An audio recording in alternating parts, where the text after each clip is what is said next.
இங்க இவரு இந்த அபார்ட்மெண்ட்ல தனியா இருக்காரு. கேன்சர் வந்து ரொம்பவே கஷ்டப்பட்டுட்டு இருக்காரு. ஹாஸ்பிட்டல்ல பில் கட்ட முடியாமலும் இருக்காரு. இவரோட மெடிக்கல் இன்சூரன்ஸும் முடிஞ்சு போச்சு. இந்த வயசுல அவரோட சின்ன வயசா காட்டுறாங்க. அப்போ வந்து என்ன பண்ணிட்டு இருக்காருன்னா, ஸ்கூலுக்கு கிளம்பி போறவரு தான் ஃப்ரெண்டு கூட சேர்ந்து டீ கடையில நின்னு தம் அடிக்கிறாரு.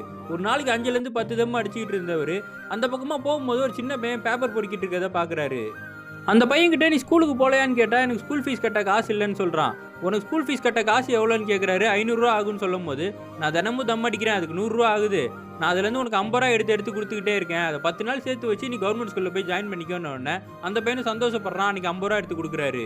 இப்ப பிரசன்ட்ல காட்டுறாங்க. இவரு மெடிக்கலுக்கு காசு கட்ட முடியாம சொந்தக்காரங்கலேருந்து எல்லார்கிட்டயும் கேட்குறாங்க. ஆனா யாருமே தரமாட்டேங்கிறாங்க. மறுபடியும் அந்த ஸ்கூல் டைம்லயே காட்டுறாங்க.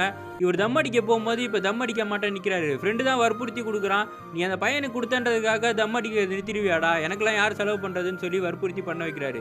இவரும் அதுக்கப்புறம் அந்த குட்டி பையன பார்த்து, "உனக்கு 10 நாள் முடிஞ்சதுக்கப்புறம் 16வது நாள் நீ யூனிஃபார்ம் போட்டு என் முன்னாடி வந்து நிக்கிறியான்னு" கேட்ட உடனே, சரின்னு சொல்றான். இவங்க 2 பேரும் ஜாலியா சந்தோஷமா வெளியலாம் சுத்திக்கிட்டு இருக்காங்க. 11வது நாள் அந்த பையன காணவே இல்ல. இவரும் சுத்தி முத்தி தேடிட்டு இருக்காரு. ஃப்ரெண்டு கிண்டல் பண்றான். இன்னும் 4 பிச்சைக்காரங்க வருவாங்க. அவங்களுக்கும் காசு குடு. உன்ன ஏமாத்திட்டு போயிருவாங்கன்னு. சிகரெட்ட குடுங்கன்னு டென்ஷன்ல வாங்கி அடிக்கிற சமயத்துல, அந்த குட்டி பையன் பின்னாடி யூனிஃபார்ம் போட்டு வந்து நின்ன உடனே, இவரும் சந்தோஷப்பட்டு அந்த பையன்கிட்ட போய் பேசுறாரு. அந்த பையன் கட்டி பிடிச்சிட்டு சொல்றான், "என் பேரு ஆதிஷ். அத என்னைக்குமே நீங்க மறந்துறாதீங்கன்னு" சொல்லிட்டு. இப்ப கரண்ட்ல காட்டுறாங்க. இவரு கேன்சர் ட்ரீட்மென்ட்க்கு வழியே இல்லாம உட்கார்ந்திருக்கும்போது, ஒரு டாக்டர் வந்து, "உங்க ட்ரீட்மெண்ட் செலவெல்லாம் நானே பார்த்துக்கிட்டேன். இதுக்கப்புறம் எந்த பிரச்சனையும் இல்லன்னு" சொல்றாரு. இவரு திரும்பி பார்த்தா தான் தெரிய வருது, அந்த சின்ன பையன் தான் அது. "என்ன மறந்துட்டீங்களா? என் பேரு ஆதிஷ்ன்னு" உடனே இவரும் கண் கலங்கி உட்கார்ந்திருக்காரு.